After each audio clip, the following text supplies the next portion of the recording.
del Señor. Aleluya, aleluya, el Señor resucitó. Verdaderamente ha resucitado. Así suena, como les he dicho, un antiquísimo saludo pascual que ya aparece allá en San Lucas, capítulo 24, verso 34, cuando los peregrinos de Maús vuelven a Jerusalén y se unen con la comunidad precedida por Pedro. Entonces dicen, verdaderamente el Señor ha resucitado y se le ha aparecido a Pedro. Y ellos cuentan que también a ellos en el camino. Aleluya, aleluya, el Señor resucitó. Verdaderamente ha resucitado. Y los quiero invitar a que hoy reflexionemos un poco con la ayuda del Espíritu de Dios sobre la resurrección de Cristo. Nada más y nada menos que el misterio más importante de nuestra fe. Hay tantas cosas tan importantes en la vida de fe, pero resulta que la resurrección es lo más importante. Sí, San Pablo llega a decir que si Jesucristo no ha resucitado, vana es nuestra fe y vana es nuestra esperanza. Imagínense, que si Jesucristo no ha resucitado, vana es nuestra fe, vana es nuestra esperanza, y dice, nosotros los más desgraciados de todos. Pero cuando dice nosotros, no solamente se refiere a los creyentes cristianos, sino al ser humano, al ser humano. Es que si Jesucristo no ha resucitado, entonces apague y vámonos. Es que si Jesucristo no ha resucitado en nuestra vida, como llegan algunos autores, algunos pensadores a decir, es que nuestra vida es una pasión inútil, un caminar hacia la muerte. Es que si Jesucristo no ha resucitado, en definitiva, no solo la esperanza sobre cada uno de nosotros, sobre nuestro futuro, sobre nuestros seres queridos, pensemos en aquellos que nos amamos. O sea que el Señor nos habría creado para la muerte. No. Vamos a profundizar un poquito pues en la resurrección, que es el centro del misterio pascual. ¿El centro de qué?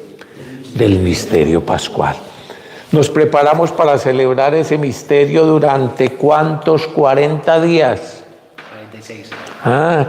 ¿Cuántos 40 días nos preparamos para celebrar ese misterio? Toda la Cuaresma.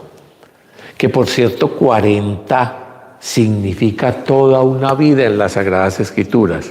De alguna forma, toda una generación. ¿Se acuerda cuando el Señor iba a reemplazar esa generación que salió de Egipto, que sacó de Egipto?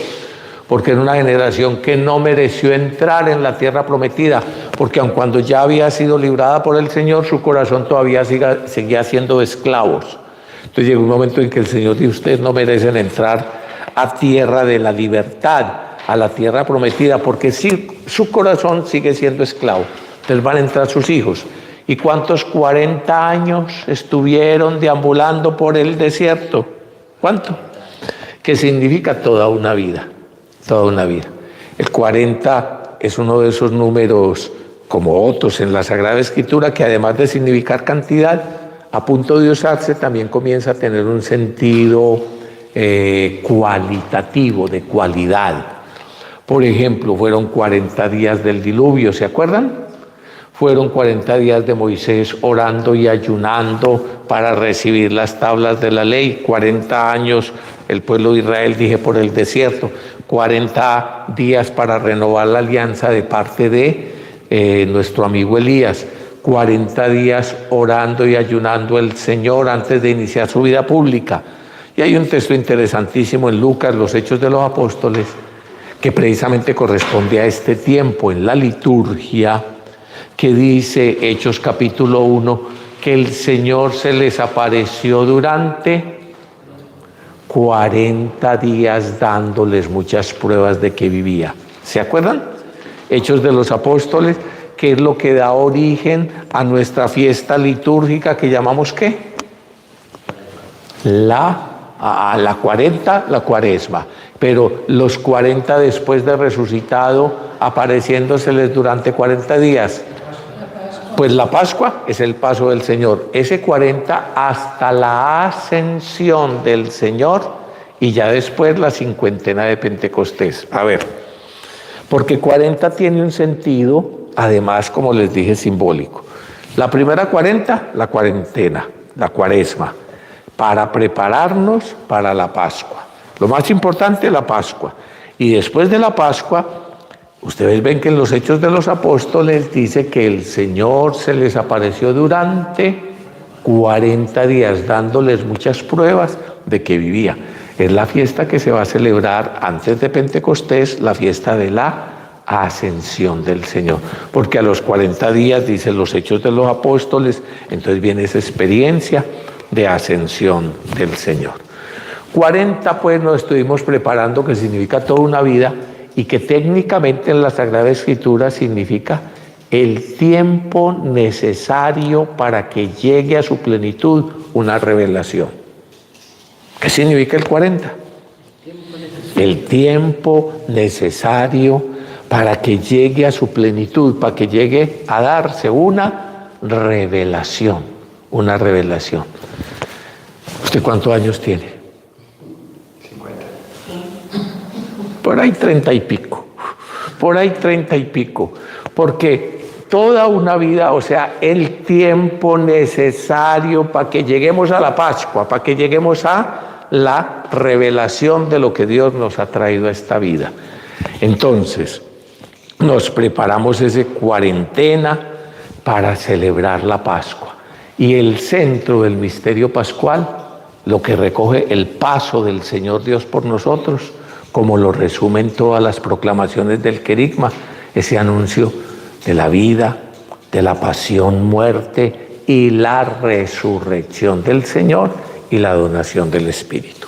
Pero centrémonos un poquito pues ahí, en la resurrección como fundamento de nuestra fe cristiana. Voy a empezar diciéndoles que no es la resurrección, porque es que hablar de la resurrección no es fácil. Hablar de la resurrección no es fácil. Yo no sé usted cómo se la imagina. No sé cómo se imagina la resurrección. No sé cómo se imagina que fue la resurrección del Señor. Hablar de ella no es fácil. Hablar de ella no es fácil. Y nosotros, generalmente, cuando tratamos de explicar la resurrección, nos confundimos. Un primer error. Primero, la resurrección no es reencarnación. ¿Ha oído usted eso de la reencarnación? Y ese mito de la transmigración de las almas. Eso que es como la primera forma del pensamiento primitivo, mítico, mágico, que entonces así, como van pasando las distintas estaciones cada año, como viene como la muerte y después viene de alguna forma como la vida, el sol, y entonces también se oculta y luego vuelve y sale. Ellos dicen, pues así será uno, que uno se muere y después reencarna. No, la resurrección no es reencarnación. La reencarnación es un pensamiento totalmente ajeno a las Sagradas Escrituras. Es una mitología que se fundamenta por allá en algunos ritos orientales y eso, pero nada que ver. No les digo sino esto: si la reencarnación fuera verdad, entonces Jesucristo murió en vano. Porque a través de las supuestas reencarnaciones en la rueda del samsara, en las 108 reencarnaciones, el hombre logra su autoliberación según esa creencia. Y entonces Jesucristo, ¿para qué? ¿Para qué murió? No pues que murió por nuestros pecados, no pues que murió para darnos la salvación. Pues si la reencarnación fuera verdad, entonces uno se salva a sí mismo. Bueno, pero no me voy a poner a hablar de eso. Lo que quiero aclarar es, cuando hablamos de la resurrección es totalmente distinto a la reencarnación. La reencarnación es más de lo mismo, o chupe por bobo, vuelva y juega, otra vez a las mismas cosas, otra vez a los mismos problemas, otra vez a las mismas situaciones. No es reencarnación. Segundo, que no es tampoco la resurrección, es revivificación. ¿Re qué? revivificación. ¿Y esa vaina qué es? Pues usted se acuerda, yo no sé el pintor aquí a quién pintó. ¿Ah? En la derecha es Lázaro y en la izquierda es el sumo sacerdote. Y entonces este es Lázaro, ¿sí? Muy bien. Y el sumo sacerdote. ¿Y este amigo quién es? ¿Quién? No lo sé. No le oíste que quién sos vos, porque tiene aureola de santico. Muy bien. Pues mire, Lázaro, la hija de Jairo y el hijo de la viuda, esas tres que llamamos en la Escritura las tres resurrecciones que Jesús hizo, en realidad es algo diferente a lo que ocurrió con Jesucristo. Jesucristo es el primero de los resucitados.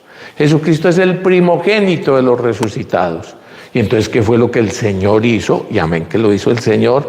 ¿Qué hizo con nuestro amigo Lázaro? ¿Qué hizo con el hijo de la viuda? ¿Y qué hizo con la hija de Jairo? Las tres. Nosotros, como no tenemos otros términos acuñados, lo llamamos resurrección. La resurrección de la hija de Jairo, la resurrección de Lázaro y todo eso. Pero es muy distinto a la resurrección de Cristo. Y ya se los voy a ir explicando, es muy distinto. ¿Por qué? Porque nuestro amigo Lázaro viene envuelto como estaba y ya olía mal y todo eso, volvió a esta forma de vida. Volvió a esta forma de vida. Ya volvió a reunirse con su hermana Marta y su hermana María. Y entonces volvió a esta forma de vida. Inclusive se sentó otra vez con Jesús a comer y la gente se admiraba, dice ese precioso relato, y muchos seguían a Jesús al ver ese tremendo milagro. Inclusive las autoridades judías hasta querían matarlo, también a él, porque el testimonio era contundente. Pero esa obra que Dios hizo en Lázaro, que hizo en la hija de Jairo, que hizo en el hijo de la viuda estaban muertos y requete muertos y enterrados, muertos y empacados, ¿ya? Y el Señor le dio la vida, pero volvió a esta forma de vida. Yo no sé al cuánto tiempo se volvió a morir Lázaro, porque por ahí no lo hemos visto. Lógico. Después volvió a morir. Entonces, estaba muerto, sí, pero el Señor, entonces por eso acuñó esa expresión, lo revivió, lo revivificó. Estaba muerto, sí, y lo revivificó. ¿Jesús eso fue lo que hizo? No. Es más, el Padre, que es el que resucitó a Jesucristo por la acción del Espíritu, así es como dicen los credos cristianos más antiguos en la Escritura, que el Padre resucitó a su Hijo Jesucristo por la acción del Espíritu Santo. Entonces, primero, no es de ninguna manera reencarnación. Eso puedo hablar mucho, pero no les voy a botar corriente en eso. Segundo, no es tampoco el milagro como Jesús hizo de revivificar. Y ya vamos a ir entendiendo por qué. Tercero, ¿qué no es? Muchos dicen, no, es que puede ser que por ahí encuentren los huesos de Jesús, el cadáver de Jesús y los huesos, ¿y eso qué importa? Seguimos teniendo la fe, porque es que Jesús vive en sus pensamientos, vive en sus obras, vive en sus palabras, en tan buena persona, en todo lo que hizo. O sea, que ahí sería como nosotros con cualquier otro personaje de la historia. Un montón de personajes que nosotros reconocemos que han dado un aporte especial a la humanidad, o que en la música, o que en las artes, o que en la liberación de los pueblos, o que en tantos tipos de actividades. Entonces, ¿cómo lo vamos a olvidar? ¿Cómo vamos a olvidar a Beethoven? ¿Cómo vamos a olvidar a los grandes padres de la patria? ¿Cómo vamos a olvidar? Entonces ellos como que siguen viviendo en sus obras. Así no es la resurrección de Cristo tampoco. No es que Jesucristo se murió, lo enterraron y su cuerpo se descompuso y simplemente nosotros, los cristianos, no lo dejamos descansar en paz, sino que lo revivificamos en nuestras ideas, lo revivificamos en nuestros sueños. Entonces, en nuestros deseos lo recordamos. Pero así como todos esos otros que les menté, que entonces los grandes héroes científicos, técnicos, artistas, no los dejamos morir porque perviven en sus obras de arte y en nuestro recuerdo. Entonces, de alguna forma, como que siguen vivos. Pues sí, siguen vivos porque nosotros no los dejamos, no los olvidamos. Pero así no es la resurrección de Cristo. No es que Jesucristo murió, lo enterraron, se descompuso su cuerpo, por allá pues ya los huesos existirían y todo eso, entonces que simplemente murió y que nosotros no lo dejamos morir porque nos acordamos de él y porque celebramos las cosas de él. Así no es la resurrección. Hasta ahí me he hecho entender en lo que no es. No los oigo, pongan en cara de que sí o de que no. Ahora entonces lo que es. ¿Ahora están preparados para lo que es o no? Ya que les dije lo que no es. Porque es que mucha gente a veces piensa que la resurrección de Cristo es en una de esas formas que acaba de decir que no es. Pues vamos a hablar de lo que es. Para hablar de lo que es, tenemos que entender una cosita. Ya no solo que no es, sino que Jesucristo es el primero de los resucitados. ¿Cómo así? Que toda esta creación, todo lo que usted ve, todo lo que tocamos, todo lo que conocemos, todo lo que comemos, todo lo que aprendemos, todo lo que conocemos hace parte de la primera creación. Así la conocen en las Sagradas Escrituras. Mire, mi querido Nicodemo, San Juan capítulo 3. ¿Sabe que usted tiene que, para conocer de Dios y para entrar en el reino de Dios, tiene que nacer de nuevo? Y entonces nuestro amigo Nicodemo, ¿cómo así que nacer de nuevo yo a estas alturas? ¿Tengo que volver a entrar a mi madre y volver a nacer? No, hombre, pues ¿cómo te ocurre? Eso sería la bobada, como la reencarnación o algo parecido, no. Y entonces, ¿cómo? Lo nacido de la carne es carne, lo nacido de un par de seres humanos es un ser humano. Y todo lo que hay, todo lo que usted ve, el universo precioso, el mar, y todo lo que hay aquí es la primera creación. ¿Es qué? La primera creación. Pues resulta que con Jesucristo el Señor resucitado, Dios Padre hizo una nueva creación, una segunda creación. Sí, una segunda, una cosa nueva, algo absolutamente nuevo, algo absolutamente nuevo. Pero nosotros, para comprenderla, no tenemos sino esta manera de pensar, este cerebro, esta manera de pensar, este conocimiento, estas experiencias humanas.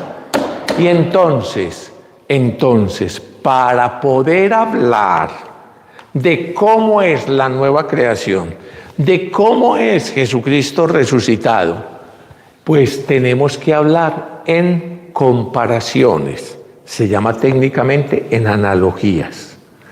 Para uno poder hablar de Dios, tiene que hablar en comparaciones, en analogías. Por ejemplo, dice la Biblia, el Señor es mi pastor, nada me faltará. ¿Eso qué es? Una comparación, una analogía. ¿O usted es una oveja? No, no somos ovejas. Entonces está comparando una realidad de la vida cotidiana de los pastores y de las ovejas y dice, así como los pastores cuidan, así como los pastores llevan las ovejas a pastar, al agua, así como se preocupa por ellas, así es el Señor es mi buen pastor. Otra comparación. Entonces, ustedes son los sarmientos, yo soy la vid. ¿Usted es una planta? Pues claro que no, claro que no. Pero para que entendamos que no podemos tener vida sino unidos al Señor, Entonces el Señor dice, yo soy la vid, ustedes son los sarmientos. ¿Eso es una qué? Una analogía, una comparación. Logos, palabra, una palabra que coloca una realidad al lado del otro para que entendamos algo más profundo. Entonces mire lo que está pasando. Vamos a hablar de la resurrección y no tenemos sino el lenguaje de este lado de acá. Vamos a hablar del más allá, de la vida eterna. Y vamos a hablar de Jesucristo resucitado, que le dije que es el primero. Es el primero. Así como don Adán y doña Eva eran la primera de esta creación y de toda esta primera creación, así Jesucristo es el primero nacido, el primer resucitado, el primer resucitado. Y entonces, ¿cómo es eso? Por eso tenemos que entender que sigue siendo el mismo, pero ahora está totalmente distinto. Que resucitó, entonces no significa que su cuerpo entonces se destruyó. A ver, usted en el credo es de los que dice, yo creo en la resurrección de la carne. ¿Sí o no? En eso es lo que estamos profundizando. Creo en la resurrección de los muertos. Eso es lo que estamos profundizando. Y levante los hombros, muévalos. Eso, además de ser como una pausa activa, es que cuando nos vamos metiendo en la palabra y en la reflexión, uno comienza a pensar, oíste, ¿y eso qué tiene que ver conmigo? Eso no está muy raro. Pues le quiero empezar a hacer caer en cuenta que tiene todo que ver con usted. La resurrección es la gran obra que Dios hizo en su Hijo Jesucristo y va a hacer en usted. La resurrección es la gran obra de sanación y salvación que Dios quiere hacer con usted. La resurrección es la gran obra ¿de qué? Sanación y salvación. Mire, el Señor sanó a muchos enfermos, ¿cierto? ¿No los oigo? Sí, sanó a muchos enfermos, leprosos, ciegos, paralíticos, y aún llegó a revivificar, utilizamos normalmente la expresión resucitar, hasta muertos, volver a la vida. Pero esos enfermos que o los que sanó, o los que resucitó o revivificó, nunca más volvieron a tener hambre, nunca más volvieron a tener sufrimiento, nunca más se volvieron a morir. Pues sí, en esta forma física sí, en esta forma de esta vieja creación sí. Y inclusive cuando Jesús multiplicaba los panes les decía, yo ya sé ustedes por qué me buscan. Me buscan porque comieron hasta hartarse y se ve que ya les volvió a dar hambre y están otra vez aquí diciéndome que me nombran rey para que siempre los alimente. Y muchas de las sanaciones del Señor, el Señor entonces como que les dice, pues sí, ya quedaste sanado, pero como que necesitas algo más, Por ejemplo, esta mujer que llega a tocar el borde del manto de Jesús y que dice, si doña Hemorroísa, ¿se acuerda? ¿Se acuerda de doña Hemorroísa? Si yo al menos lograra tocar el borde de su manto sería sanada, y se fue por detrás y ya, le robó el milagro al Señor, porque él inclusive dice que, ¿qué pasó? ¿Quién me tocó? ¿Quién me robó? Le robaron el milagro al Señor y entonces se volteó, ¿quién fue? Y ella atemorizada, no quería decir nada por muchas cosas. De un lado porque era una mujer que tenía una enfermedad que no se le permitía estar en contacto con los demás. El flujo de sangre la hacía impura y hacía impuro a los demás y a los que tocara. Y era una sociedad muy complicada esa. Entonces ella estaba temerosa y Jesús seguía preguntando que quién se robó el milagro. ¿Alguno de ustedes se lo robó? ¿Que quién se robó el milagro? Y los discípulos decían, pues ve Señor, que nos están apretujando aquí, nos llevan cargados todo el montón de gente, esto parece una subida o una bajada a veces del metro, y entonces ves ¿qué pasa? Y él seguía preguntando hasta que la mujer dijo, yo, Señor. ¿Y era que el Señor quería avergonzarla? No. Era que quería llevarla más allá. Y de sanada quería salvarla. Esto es muy bonito y más adelante, en otro momento lo explicaremos. Pero quiere llevarla más allá. Pero lo que le quiero decir es esto. Todas esas obras que hizo Jesús, todas esas obras, dice San Juan, son como una semilla, una señal de algo más grande que Jesús quiere hacer contigo. ¿Por qué esa mujer después se murió? Sí, se murió. ¿Por qué esa mujer después tuvo sufrimientos? Pues claro. Y entonces, ¿a dónde vamos? Todo esto hace parte de la primera creación. Jesucristo es el primero que el Padre ha resucitado y con quien ha hecho una nueva creación. ¿Y qué tiene que ver conmigo? Que a usted también lo va a resucitar. Dice San Pablo que el Espíritu Santo que resucitó a Jesucristo de entre los muertos también me va a resucitar a mí. ¿Cómo así? Mire, que lo último de la vida no es un sepulcro. Que lo último para donde vamos no es para la tumba. Que lo último para donde vamos, que la última palabra, que lo último sobre mi vida no la tiene, la última palabra no la tiene la muerte. Que la última palabra sobre mis seres queridos no la tiene la muerte, que Dios lo va a resucitar. Y que ¿cómo es eso? Que así como resucitó a Jesucristo de entre los muertos, me va a resucitar a mí. Pero como es tan difícil explicarlo, las Sagradas Escrituras nos traen tres efectos de la resurrección. ¿Tres qué? Tres efectos de la resurrección. Y entonces en esta sí me van a poner mucho cuidado y se lo van a aprender. Tres efectos de la resurrección.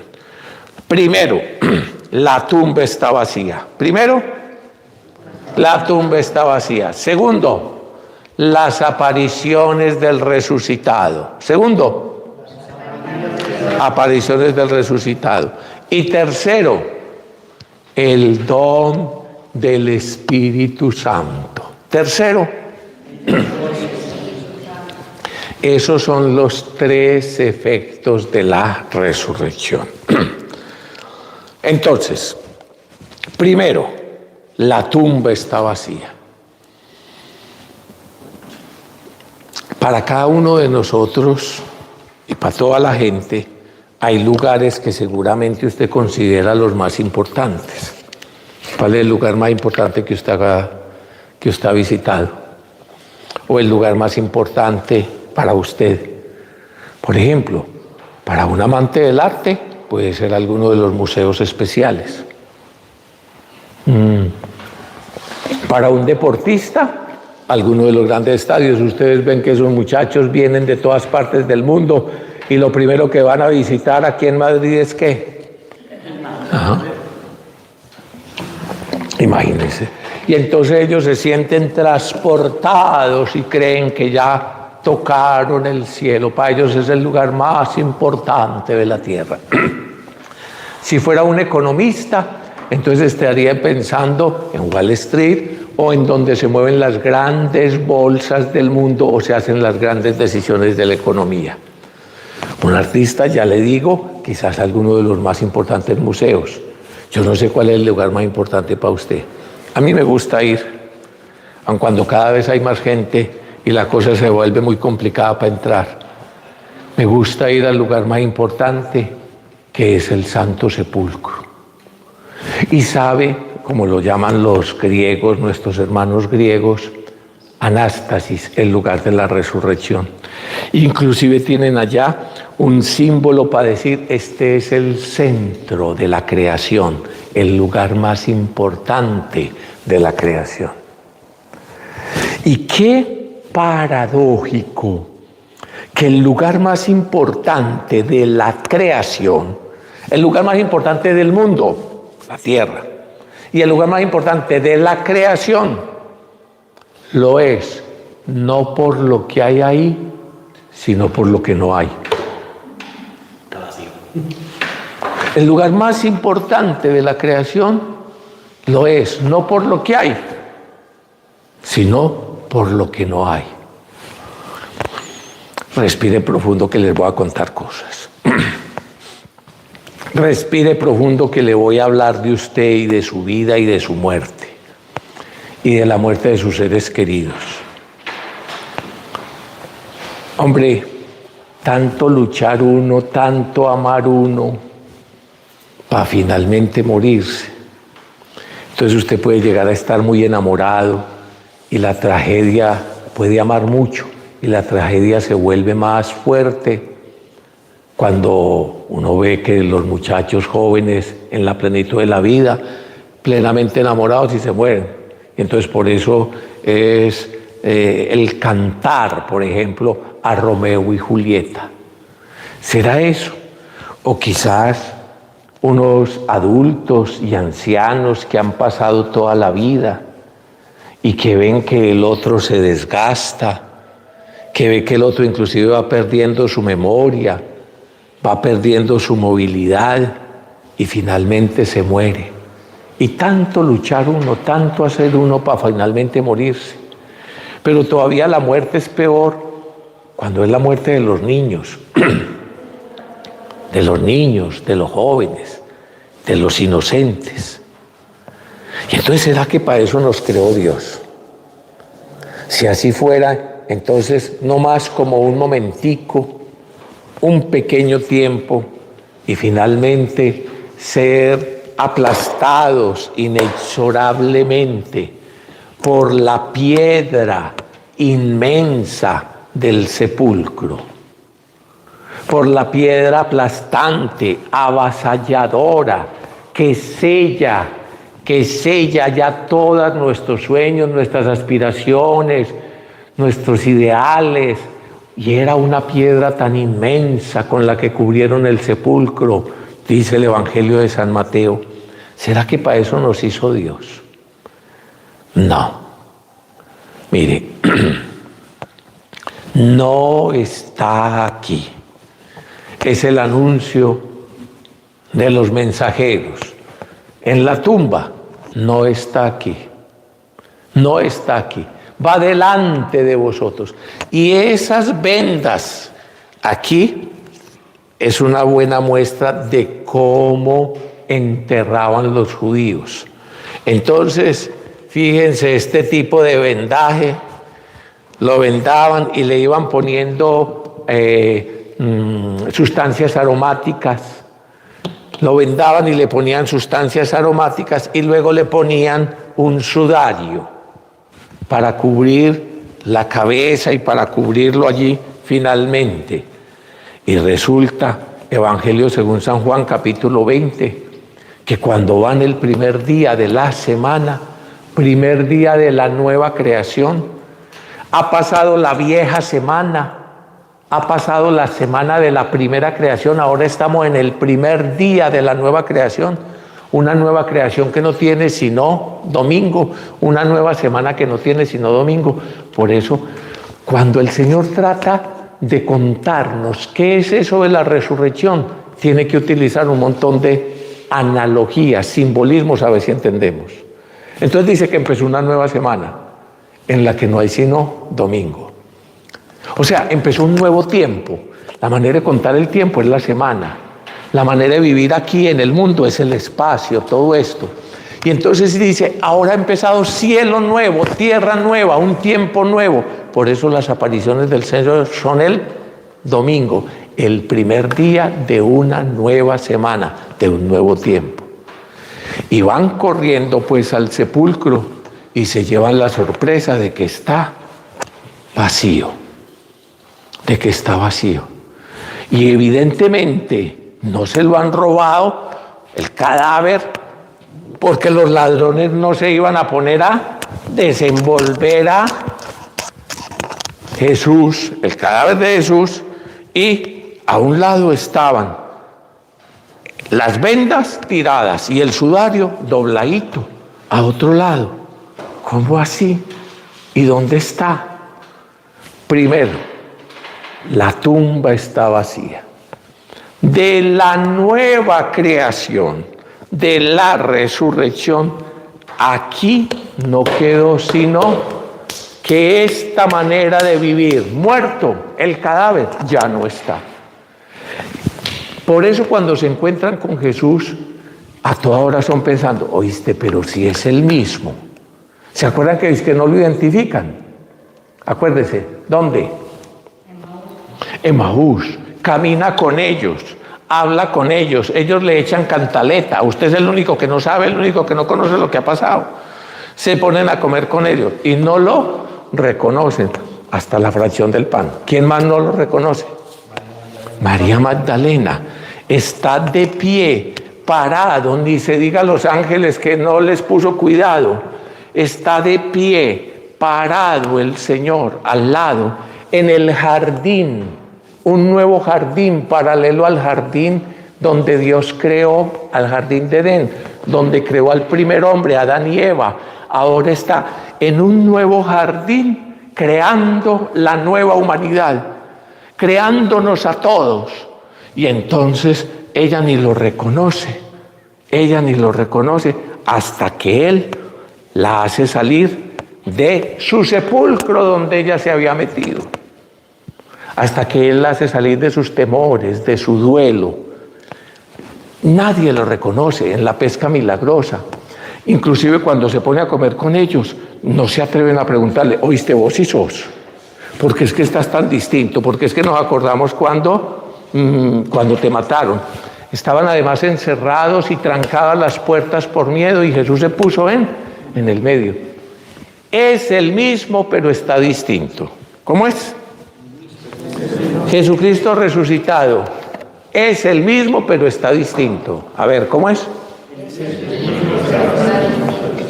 Es el mismo Hijo de María, la misma carne, la carne de Jesús y Jesús encarnado, la carne de Jesús. ¿Tenía carne Jesús o no? ¿Comía o no? ¿Es verdadero hombre o no? Y verdadero Dios, engendrado por el Espíritu Santo, Hijo de Dios por la acción del Espíritu, verdadero Dios. Amén. Hijo de la humanidad a través de María, hijo de doña María, verdadero hombre, verdadero Dios. Pues tiene carne, es la carne de Dios, es la humanidad de Dios. Es más, lo crucificaron, salió sangre, padeció, murió. Pues Él asume esta primera humanidad, esta primera creación. Óigame bien. La carne de Jesús hace parte de la primera creación. Jesucristo encarnado hace parte de la primera creación. Y con eso, por cierto, Dios está de nuevo diciendo, vio Dios que todo era bueno, que todo era muy bueno. Está reafirmando la bondad de toda esta creación, de todo esto que ha creado. Pero por el pecado entró la muerte en el mundo. Pero por vivir de espaldas a la vida, que es Dios, vino la enfermedad, la muerte. Y entonces, ¿qué hizo Dios?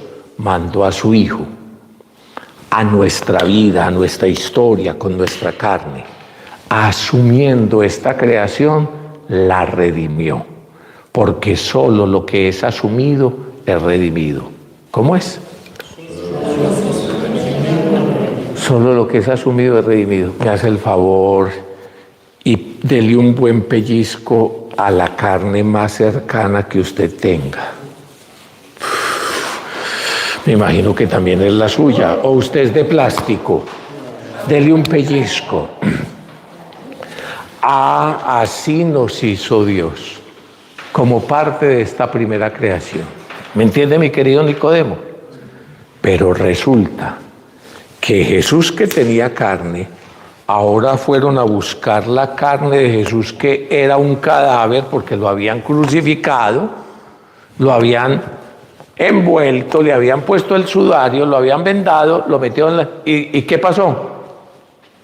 Y no está el cadáver. ¿Y entonces dónde está? ¿Se lo robaron? No. ¿Dónde está? Revivificó. O sea, ¿está por ahí lo mismo que Lázaro? No.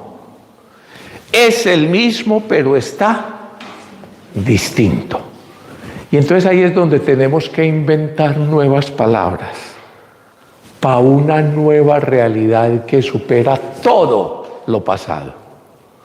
Ahí es donde los primeros cristianos y Dios, por la acción de su Espíritu, comenzó a inventarse nuevas palabras. Yo no sé si usted sabe que las nuevas realidades necesitan nuevas palabras. ¿Cómo así? ¿Ustedes se acuerdan cuando cumplieron 15 años que les llegaron un montón de WhatsApp y les pusieron muchos mensajes por email? ¿A usted, Ana? No te pusieron mensajes por email, ni por WhatsApp. ¿A ti tampoco? ¿Cómo que no? A ustedes tampoco. ¿Y por qué? Porque no había. Porque no existía. Entonces, cuando vamos en esta primera creación, llamémosla naturaleza, en esta primera creación, en esta primera manera de construirnos humanamente, cuando vamos inventando cosas, entonces necesitamos ¿qué? Inventarle un nombre. ¿Me siguen? Tal cual. Ahora, es algo tan absolutamente nuevo. Totalmente nuevo. Y entonces nosotros buscamos en nuestra imaginación, en nuestra memoria, en nuestro conocimiento, en nuestra manera de vivir. Y entonces, ¿a qué se parece? ¿Cómo es? Totalmente nuevo. Y tenemos que inventarle nombres. Y por eso lo pusimos resucitó. Pero entonces decía, pero resucitó como Lázaro. Que no. Y entonces, ¿cómo es? ¿Cómo es que resucitó? Entonces, eso es lo que estoy tratando de explicarle y yo sé que no es fácil, pero por eso me mandaron a explicárselo a usted, que es inteligente, para que entienda. Y para que entienda qué tiene que ver con usted, porque va a ser la sanación total. Muchos esperan que el Señor simplemente los sane de una gastritis o de un cancercito, o inclusive que si se muere que lo vuelva a revivificar. Otra vez lo mismo. No, lo que Dios quiere es resucitarme. Resucitarme es que me va a hacer totalmente nuevo. Y entonces la carne, ¿qué? Yo creo en la resurrección de la carne.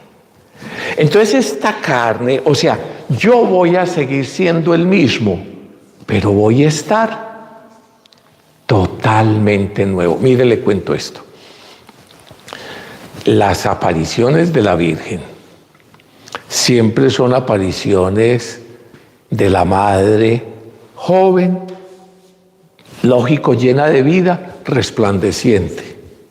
¿Por qué? Porque es que allá nuestra humanidad, nuestra carnalidad va a ser transformada. Y entonces nos inventamos nombres como esto: glorificada,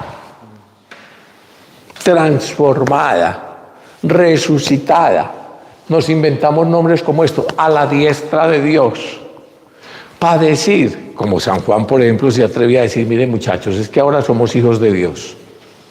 Pero cuando lo veamos cara a cara y cuando estemos con Él, seremos semejantes a Él. ¿Cómo así? ¿Se acuerda que cuando nos hizo a imagen y semejanza? Y se acuerda que a punto de las malas decisiones de la vida, el pecado y todo esto, entonces nos fuimos alejando de Él y sufrimos las consecuencias de ese pecado, la muerte. Cuando nos resucite, vea, cuando usted resucite va a quedar precioso, preciosa, glorificado, resplandeciente. Yo no me explico usted qué es lo que está esperando. Debía empezar a pedirle rápido al Señor: Señor, resucítame, resucítame. Solo que eso como que antes se pasa por ahí, por el sepulcro. Pero pidámosle al Señor que nos resucite. Primero, no es más de lo mismo, no es un cadáver. Por eso no está en la tumba.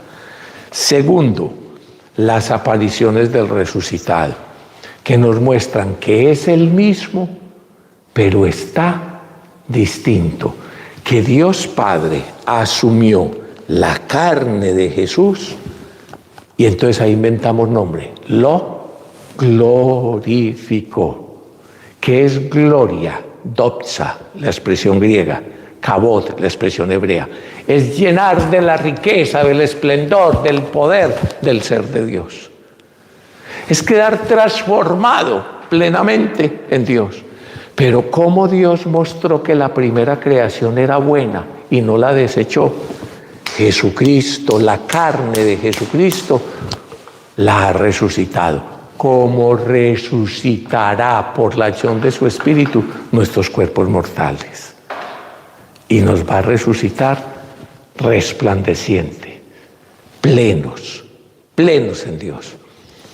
Y por último, las apariciones del resucitado vienen a confirmar eso, porque si Jesucristo no se apareciera a los discípulos, siempre les quedaba la duda y el suspenso. Entonces, ¿qué? ¿Sería que al fin se lo robaron? No. ¿Qué pasó? La presencia del resucitado viene a confirmar que no está el cadáver ahí porque está vivo, porque ha resucitado, que es el mismo, por eso tiene los estigmas. Mire, por eso las llagas, un resucitado que no tenga las llagas no es Jesucristo y no existe. Y un crucificado que no resucite tampoco es cristiano. Asumió la vida, asumió la historia, asumió el dolor, asumió la tragedia humana y aún asumió la muerte. Y ahora se convierte como en corona de gloria, en muestra de que Dios ha asumido y ha redimido. Y se les aparece pues el Señor. Pero no solo eso, sino que tercero nos da el Espíritu Santo. Jesucristo resucitado, primero, no está aquí, no es un cadáver. Segundo, es el mismo, pero está diferente. Por eso dice que se les apareció durante 40 días, o sea, el tiempo necesario para que quedaran claramente y plenamente convencidos de que era Él y de que está resucitado, de que está vivo. Esos 40 no es simplemente que después de los 40 días Jesús dijo, bueno, me fui, qué pereza toda hora con ustedes aquí, no. No, esos 40 es el tiempo necesario, es el tiempo de la iglesia. Es el tiempo de la iglesia. Se les apareció. Y las apariciones, esas primeras, a Pedro, como las enumera Pablo, a Pedro, a Santiago, a todos los apóstoles que estaban reunidos, a más de 500 hermanos, a Pablo, como aún a pesar de que había sido perseguido del Señor, y eso que no enumera las de María Magdalena y las otras, esas apariciones son normativas, fundamento de la fe. Pero el Señor sigue vivo, presente y actuando por el Espíritu Santo. Pruebas de que el Señor ha resucitado. Primero, la tumba vacía. Segundo, las apariciones del resucitado. Tercero, con esto terminamos. El Espíritu Santo es el don escatológico de Dios. ¿Qué es esa vaina tan rara? ¿El don qué? Vea, recojan la caja de dientes que cuando uno pronuncia escatológico como que le salen las calzas. ¿Saben qué significa escatológico? El don último, total y definitivo. Escatón. Es el don del fin. Escatológico, logos, la palabra sobre el fin. ¿Qué hay después del fin? La muerte. ¿Qué hay? El fin, ¿qué hay? La muerte. La resurrección, el juicio, la vida eterna, ¿ya? O la condenación. Eso es lo que se llama el fin. Pues el don escatológico de Dios, por la resurrección de Jesucristo, con el que empezó una nueva creación, es el Espíritu Santo. Yo no sé si usted puso cuidado en la Pascua, cuando la celebramos, y en las misas posteriores en la octava de Pascua, cuando cada rato el sacerdote ora así: permítenos, Señor, comprender que lo que has hecho al resucitar a tu Hijo Jesucristo es todavía una obra más grande que la misma creación, que la misma gran obra que has hecho de la creación. Cada rato dicen palabras como esas en la Pascua y en la octava de Pascua, solo que la gente no comprende, que el Espíritu nos abra la inteligencia para entender. Porque es lo que tenemos que entender.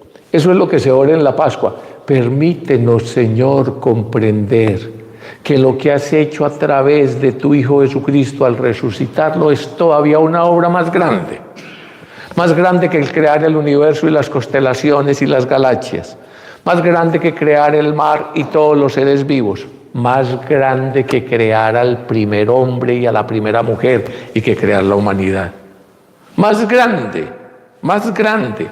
que Dios tiene una obra más grande para usted aún que esta de haberlo creado. Que lo que Dios tiene para usted y para mí es una maravilla, que lo mejor está por venir. Que lo mejor de la obra de Dios, de mi Padre que todavía trabaja, lo mejor está por venir. Uno cree que la vida va en declinar, uno cree que la vida va hacia la tumba, uno cree que todo tiempo pasado fue mejor. No, lo mejor está por venir. Lo mejor para usted está por venir. Uno cree que inclusive las obras maravillosas que Dios ha hecho, y amén que las ha hecho, cuando nos ha bendecido, cuando nos ha sanado, cuando inclusive nos ha salvado de nuestro pecado, uno cree que ya eso es todo. No, lo mejor está por venir. Él mismo nos resucitará. Lo que pasa es que uno sobre estas cosas no piensa. A uno lo que le da es miedo de morirse, miedo de perder la cuota inicial. Esta es la cuota inicial de la vida eterna. Esta es como la prenda que uno paga para la vida eterna. A la gente le da miedo y por eso se aferra aquí a lo que tiene. Se aferra a un cuerpo que se va desgastando. Se aferra a unas poquitas cosas que en definitiva pasarán. Se aferra a nuestra manera de ser que se va enfermando y que tiene luchas y dificultades. En vez de aferrarse a la cierta, a la segura esperanza de la resurrección. Porque como el Padre resucitó a Jesucristo, su Hijo entre los muertos, por el mismo Espíritu Santo me resucitará, te resucitará, resucitará a nuestros seres queridos. No tengas miedo. Y como prueba de eso, nos adelantó el Espíritu Santo. El Espíritu de la promesa, que es Dios mismo. El Espíritu Santo, que es Dios mismo, ya viene a nuestros cuerpos mortales y se une a nuestra manera de ser. El Espíritu de Dios, con mayúscula, Dios, se une a mi espíritu y me da la experiencia de que no fui creado para la muerte, sino que Dios es mi Padre, que Jesús es mi Señor y mi Salvador, y me regala y me adelanta dones, me regala y me adelanta carismas, me regala y me adelanta su unción. Usted ha escuchado de la prenda del Espíritu Santo, de las arras del Espíritu. Es el mismo Dios, ya viviendo en nosotros como adelanto de la vida plena y eterna de resucitado que tendremos con Jesucristo el Señor resucitado. Tu vida está escondida con Cristo en Dios. Mi futuro está escondido con Cristo en Dios. Yo le quiero invitar a que vamos a orar y vamos hoy a pedirle al Señor que quite todo temor hacia el futuro.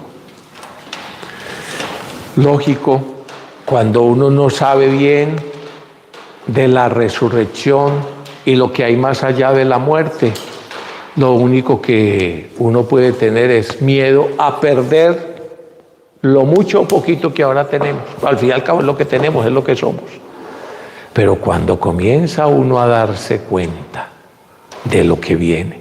Imagínense que un bebecito ahí en el vientre de la madre pudiera razonar y pensar, inclusive el más allá de una muy elaborada razón, él siente temor por lo que viene. Siente la certeza, la seguridad que le da el vientre materno, los latidos del corazón de la madre, todas sus cosas necesarias para sobrevivir, el alimento, el calor, la temperatura, todo está ahí estupendo. Y tiene que nacer. Entonces cuando el bebecito va a nacer, lo que piensa es que se va a morir, que se acabó todo. Y luego cuando nacemos a esta realidad, es la maravilla de esta creación que hasta el día de hoy nos admiramos. Con luchas, con asombro, pero nos admiramos.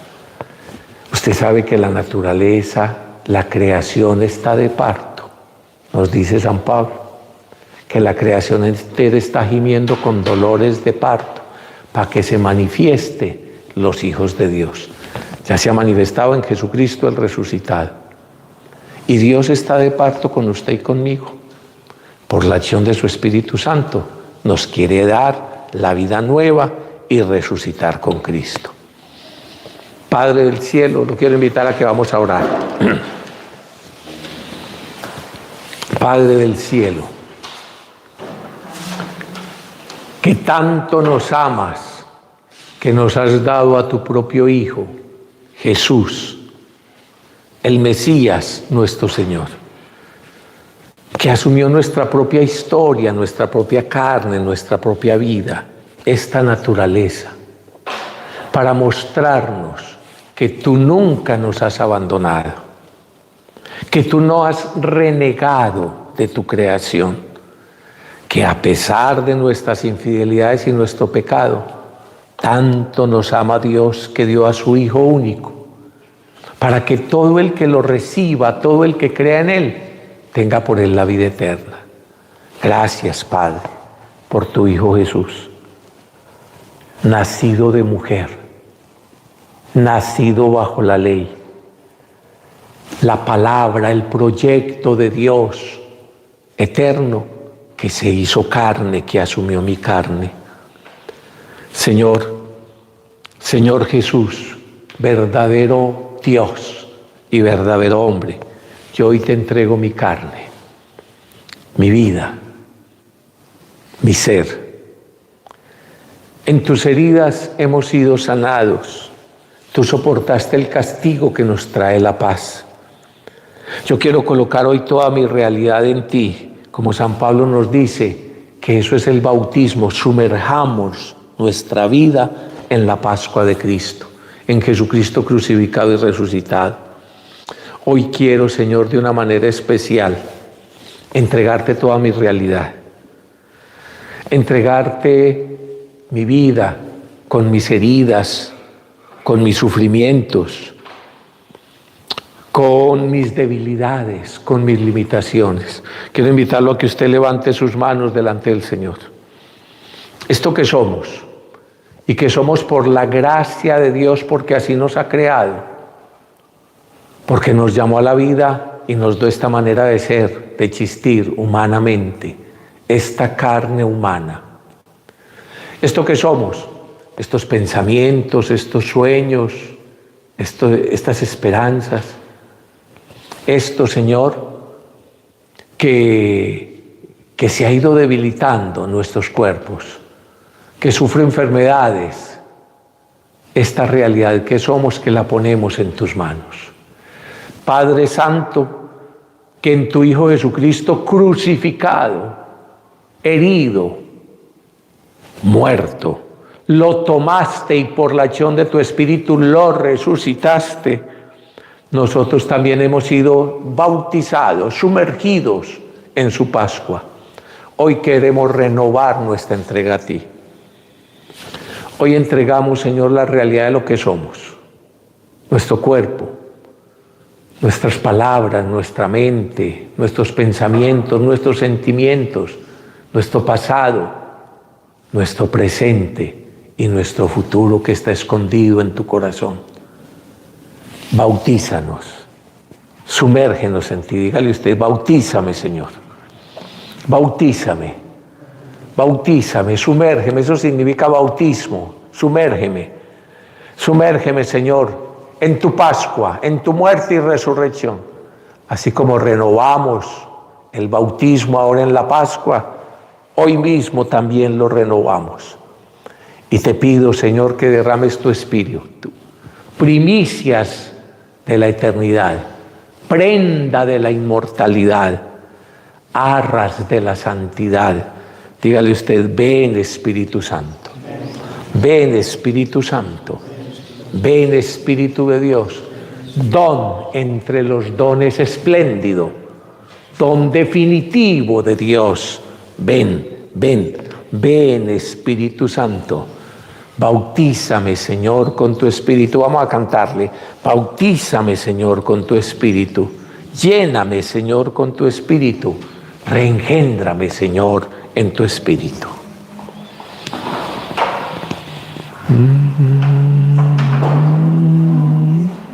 Bautízame, Señor, con tu Espíritu. Bautízame, Señor, con tu Espíritu. Bautízame, Señor, con tu Espíritu. Bautízame, Señor, con tu Espíritu. Y déjame sentir el fuego de tu amor aquí en mi corazón, Señor. Y déjame sentir el fuego de tu amor aquí en mi corazón, Señor. Llénanos, Señor, de tu Espíritu. Llénanos, Señor, con tu Espíritu. Llénanos, Señor, con tu Espíritu. Llénanos, Señor, con tu Espíritu. Llénanos, llénanos, Señor. Y déjame sentir el fuego de tu amor aquí en mi corazón, Señor.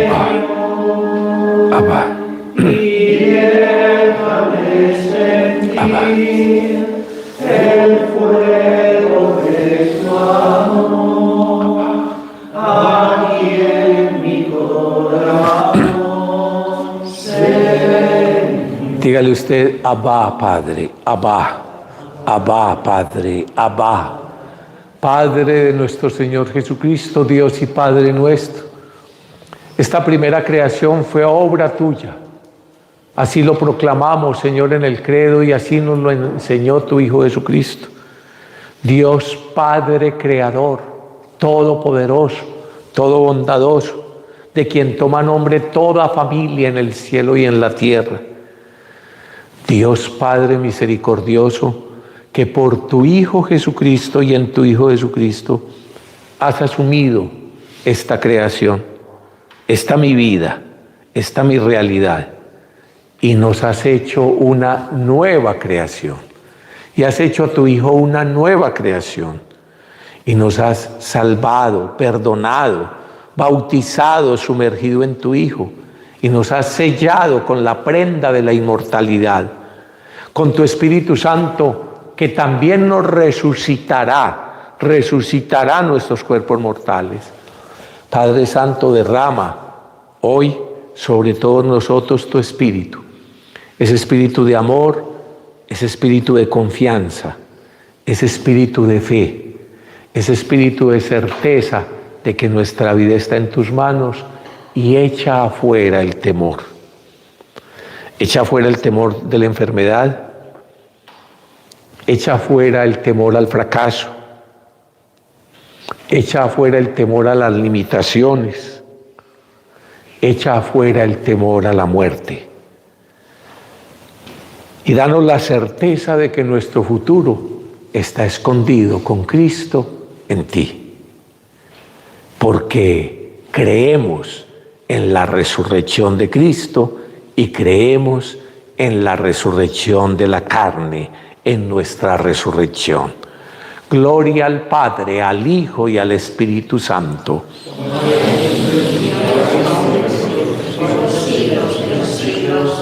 Amén.